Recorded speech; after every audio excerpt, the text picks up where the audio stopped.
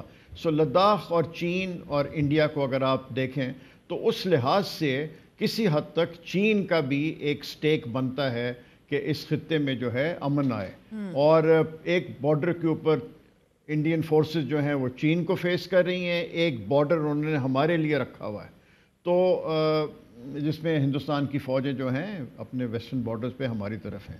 تو اب یہ ضرور ہے کہ چین کا انٹرسٹ ہے کہ تعلقات پاکستان اور ہندوستان کے تعلقات بہتر ہوں، یہ ضرور چاہے گا چین۔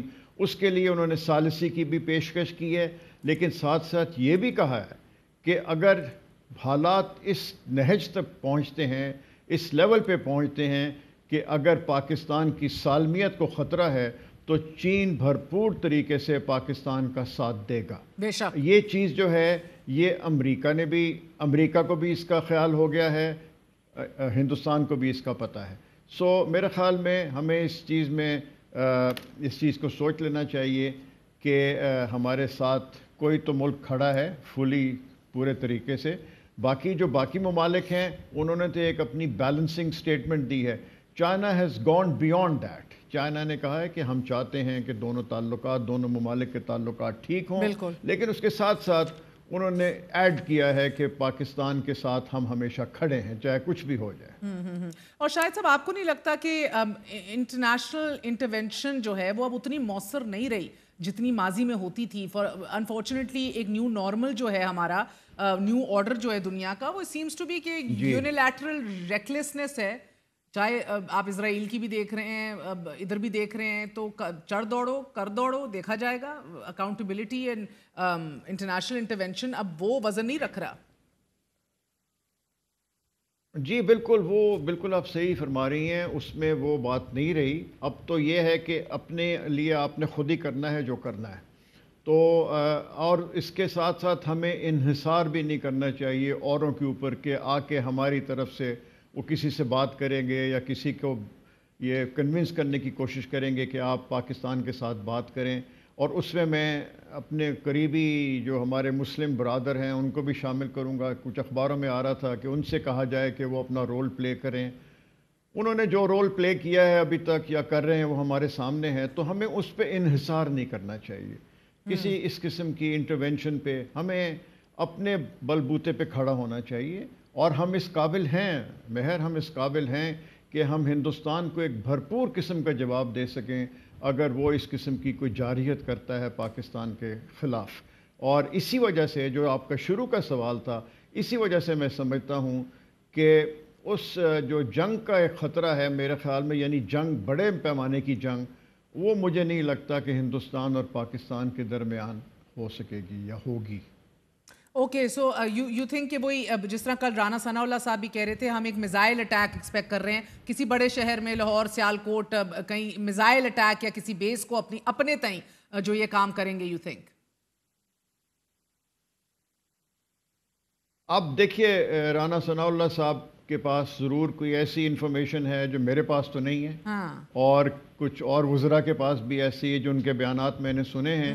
تو I am not in a position, میں اس قابل نہیں ہوں, نہ میں اس قابل اپنے آپ کو سمجھتا ہوں شاہد صاحب کہ مودی تو اپنے آپ کو ایک فیس سیونگ دے رہا ہے یہ کہہ کے کہ میں اپنی بھارتی فوج کو آپریشنل فریڈم دے رہا ہوں, یعنی کہ کسی طرح چاہ رہا ہے کہ یہ مدعا اور یہ وزن مجھ سے ہٹ جائے. اگر وہ نہ بھی کریں تو میں کہوں کہ بھئی میں نے تو نے کہا تھا جو صحیح لگے کر لینا. جی دیکھیں نا, یہ تو ایک بڑا گڈ کاپ بیڈ کاپ جس طرح انگریزی میں کہتے ہیں جناب, یہ تو وہ چل رہا ہے دنیا کو دکھانے کے لیے کہ جی میں تو ایک سیاستدان ہوں اس قسم کا, کہ میں نے تو کہہ دیا کہ جی اب آپ کے اوپر ہے, آپ لوگ پروفیشنلز ہیں, آپ سوچ لیں کہ آپ کیا چاہتے ہیں. ان کے اوپر بات ڈال دی ہے. اب وہ یہ کہیں گے کہ ہم اس قابل نہیں ہیں, گیون دی زمینی حقائق کو دیکھتے ہوئے ہم اس قابل نہیں ہیں, ہمیں پاکستان کے ساتھ جنگ کرنا ہمارے انٹرسٹ میں نہیں ہے. تو پھر فیصلہ یہی ہوگا کہ میرے پروفیشنلز نے, میری آرمی, نیوی, ایئر فورس نے ہمیں گائیڈ کیا, سویلین حکومت کو گائیڈ کیا, گورنمنٹ کو گائیڈ کیا کہ نہیں یہ موقع نہیں ہے, ہم کسی اور طریقے سے پاکستان کو دبانے کی کوشش کرتے ہیں. جس کا میں نے ذکر کیا کہ سندھ طاس معاہدہ جو ہے اس کے اوپر انہوں نے ایک شوشہ چھوڑ دیا, لیکن وہ بھی مہر وہ اپنا جو ہے نا وہ مدعا وہ اچیو نہیں کر سکتے, کیونکہ وہ بھی ایک صفار ابھی اس میں بہت پیچیدہ مسائل ہیں. یہ نہیں ہے کہ یہ نلکے کی طرح ہے یا کہ آپ نے پانی بند کر دیا تو پانی ختم ہو گیا. ایسا ہی ہے. اور شاہد صاحب دس ریکلیسنس اینڈ میڈنس, اس کی تو کوئی منطق اور لاجک ہے نہیں, مگر کیونکہ آپ سسٹم کا حصہ رہے, ان کی سائیکی سمجھتے ہیں, ان کا پاگل پن سمجھتے ہیں, یہ آپ کے نزدیک جو آپ سمجھ رہے ہیں سب چیزوں کو, do you feel it's a false flag operation? یہ خود کیا ہے انڈین ڈیپ اسٹیٹ نے, یا اس کے تانے بانے یا کہیں نہ کہیں کوئی امپرنٹ ضرور ہے, فٹ پرنٹ؟ جی دیکھیے, فالس فلیگ آپریشن کا میں نے سنا ہے, پچھلے کئی دہائیوں سے سنتا آ رہا ہوں, ہوتا رہا ہے, لیکن اس کے لیے ہمیں بھی پروف چاہیے. ہم اس طرح کی, میرے خیال میں کم از کم میں I would not jump to such a conclusion اسی لیے تو کہا گیا ہے کہ انویسٹیگیشن کی جائے. انویسٹیگیشن کریں گے دودھ کا دودھ پانی کا پانی ہو جائے گا, صاف ہو جائے گا. تو میرے خیال میں ابھی اس کو ذرا ٹھہر جائیں اس کے اوپر. Let's get down to investigation. I hope we get to that stage. اس کے بعد پتہ لگ جائے گا کہ ہم کس حد تک حق بجانے میں یہ کہتے ہوئے کہ یہ فالس فلیگ آپریشن تھا یا نہیں تھا. Absolutely. And last question to you, Greg. You know, the ultra-nationalist Modi is seeking, I believe at least, a very public, dramatic and visible demonstration. You know, he needs to show something to his constituency. But I feel India should also not underestimate the personalities at play here on our end. You know, we need to take that into account. We have a chief of army staff here who will not just sit around. He will, in fact, not just even reciprocate in kind. He'll hit back harder, and he's making that very, very clear. That makes the situation even more unpredictable and dangerous. And I don't think it's India is much concerned with the moral high ground either. It continues beating the war drums despite no credible evidence which is linking Pakistan to the tragedy. Yeah, and I mean, I wish India were, you know. جی بالکل. میں امید کرتا ہوں کہ کاش بھارت ان تمام ثبوتوں کو صحیح طریقے سے دنیا کے سامنے پیش کرے جن کا وہ دعویٰ کر رہا ہے, کیونکہ ایسا کرنے سے چیزیں واضح اور شفاف طریقے سے سامنے آئیں گی. ایسا کرنے سے بھارت کو اپنی عوام کو قائل کرنے میں آسانی ہوگی کہ انہوں نے پاکستان کے خلاف یہ اقدام کیوں کیا. لیکن ابھی تک نئی دہلی نے اس حوالے سے کوئی کوشش نہیں کی, جو کہ کافی تشویش کا باعث ہے. From New Delhi to do that at the moment. Yeah, Thank you very much indeed. We had with us Derek Grossman and Shahid Malik Saab. Absolute pleasure having both you gentlemen on board. ایک وقفہ لیتے ہیں, وقفے کے بعد حاضر ہوں گے.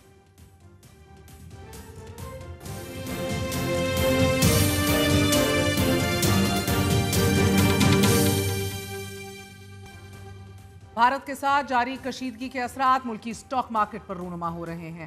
22 اپریل سے اب تک KSE 100 انڈیکس میں 7,000 پوائنٹس کی کمی دیکھی گئی ہے, مگر 30 اپریل کا دن KSE 100 انڈیکس کے لیے ڈرانا خواب ثابت ہوا. صرف ایک دن میں پاکستان سٹاک ایکسچینج 4 نفسیاتی حدیں 1,14,000, 1,13,000, 1,12,000 اور 1,10,000 پوائنٹ سے نیچے آ گیا. دوسری جانب IMF پاکستان کے نظام میں اہم ترین خامیاں, سول سروس سسٹم پر خدشات اور سیاسی مداخلت کی نشاندہی بھی کر رہا ہے.